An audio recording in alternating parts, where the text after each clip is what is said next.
was dead. Literally, I was. I wasn't really expecting this. It came to me as a shock. Yes, I was diagnosed with cancer. I was just 44. My husband was in London. My daughter was 14-year-old. She was in 10th standard. Like any other mother, I had just one question in my mind. What about my daughter if anything happens to me? One fine day, I was just sitting down and I decided that now I will go for my checkup. And when I was self-examining, I found a lump in my breast. And that's how the process initiated. Within 8 days, we finished all the tests. I have to hear something which I don't want to hear. And doctor is not mentally prepared to declare that straight to me. So I told my doctor not to worry, whatever is there written in the report, please reveal that. I have the strength to hear that. Then he said, yes, you have been diagnosed with cancer. I did not cry. I did not collapse. Rather, I took a long pause and I told him, okay, now let us go for the treatment.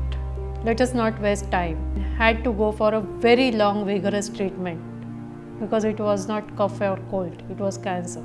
It took around 8 to 10 days for all these verifications, and then the decision of radical mastectomy was taken. And at that time I had 3 options: to take the treatment in London where my husband is placed for years, or to go to Hinduja hospital, or to take treatment with my doctor. With all the deep thinking, I finally decided to go with my doctor for many reasons, because going to London would have given me free treatment, but it would have taken me far away from my daughter who was appearing for her 10th standard examinations. Though she was away from me, she was the only reason why I took this decision not to leave this country. I just wanted to give her my moral support, though I wasn't with her during that period. So the question of going to London and taking treatment in NHS was ruled out. Now only 2 options were left: to go with Hinduja hospital or to go with Dr. Malgaonkar. Hinduja hospital was ruled out because I had complete faith in my doctor. It was close to my house and I had confidence in him. The big problem which I was facing, seeing your death in somebody else's eyes, cancer patient also has to bear the pain that is seen in the eyes of other people. So I decided to get cut off from the entire world. I told everybody that I am not going to meet anyone till my treatment is over. I told people in my office that nobody is going to come and see me because I want to stay focused on my treatment, and it will happen so only if I am completely focused and don't pay attention to what people are saying, even though it is in my favor. I never wanted to lose my confidence by discussing these issues with people time and again, where people come and tell you that अरे रे इसको तो cancer होगा, ये तो अभी 1 साल में चली जाएगी. It was a very tough decision to keep away my daughter to my mother's house so that they don't see me in the worst condition. It was a major part of her life where I wanted to contribute as a mother, and I had a lot of expectations, rather dreams, that she is going to excel in her 10th standard because it was a milestone. I was with my in-laws, with my mother-in-law, who took all the care of mine through the entire treatment. My sisters who were with me throughout during my hospitalization. My major challenge was to face these 3 ladies in my house. That is my daughter, my mother and my mother-in-law. I sat in front of the temple in the house and I told God, I refuse to die at this stage of my life. The day was nearing for my major operation where we decided to go for radical mastectomy, which is a very lengthy and very big operation. Second week of August, I was taken to the hospital by my sisters and the procedures were started around 9 o'clock. I remember I was in the operation theatre surrounded by a huge group of doctors, nurses, lights surrounding me, the medical devices, the equipments, the sound of equipments, and within 30 seconds I was unconscious. I was operated by my doctor Avinash Malgaonkar, in whom I have complete faith. He played a major role in my recovery. Probably we generally say that God is with us. For me, God came in His form and in many other forms. So I was operated in the morning in second week of August. I was unconscious, but that was the day which no one from the family, no one from the hospital can forget, because something unexpected happened in the same evening. It was very difficult for me to come to consciousness after having such a heavy anesthesia, which was really, really heavy since it was a cancer operation. Somewhere in the evening, I opened my eyes, maybe for 4-5 minutes. And when I opened my eyes, I found that I was fighting for life. I was not able to breathe. I could feel that something is wrong in my brain. There is less of blood supply. I had no strength to get up, and I was striving very hard to breathe. When I opened my eyes, I felt that something is terribly wrong and I am battling for my survival. I was not able to breathe, I was not able to talk, and a sort of current was flowing through my spine. My sister was little away from me and I was not able to speak out, to call her and to tell her what I was going through. So with my left hand, with my little longer nail, I pulled her sari, and somehow she turned her back and came to me asking what happened. So I told her, I am dying. Right now go and call the doctor.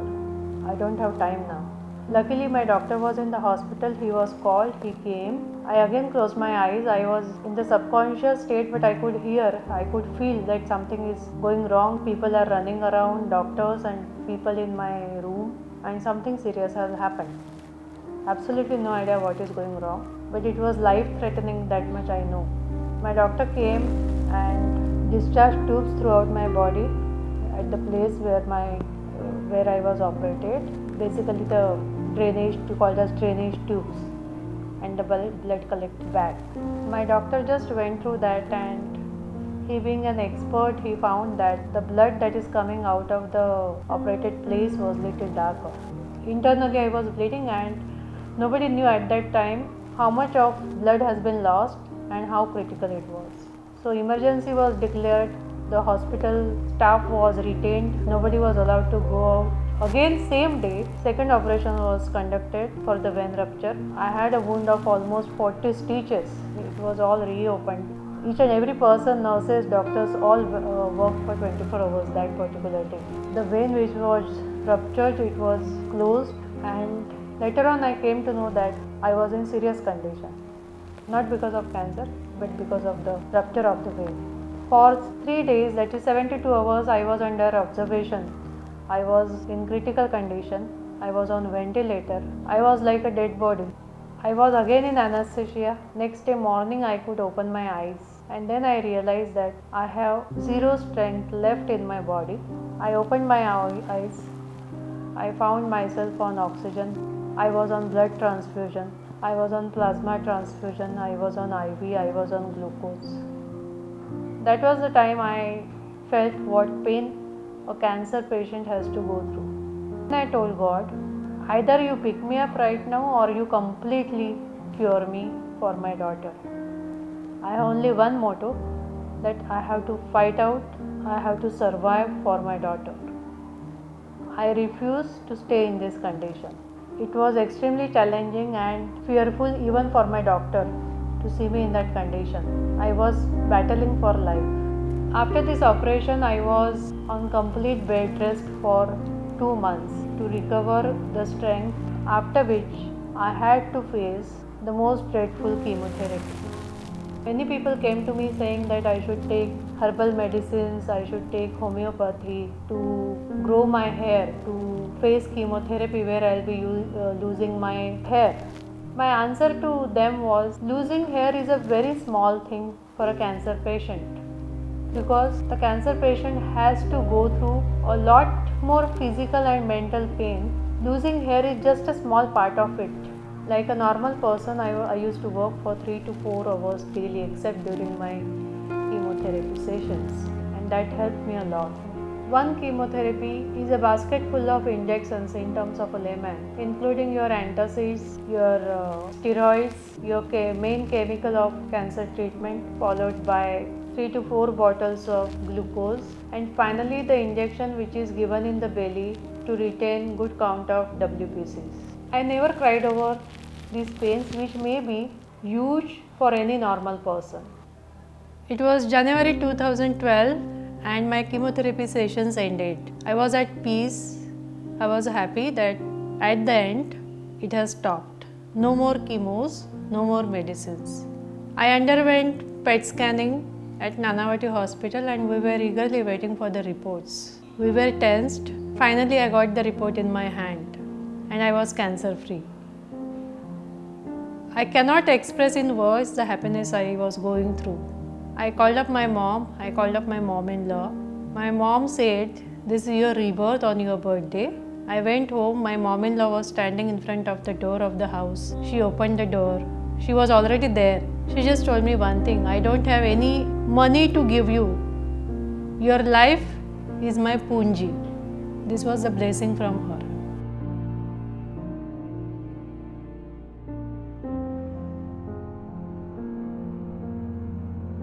It must have started the fight.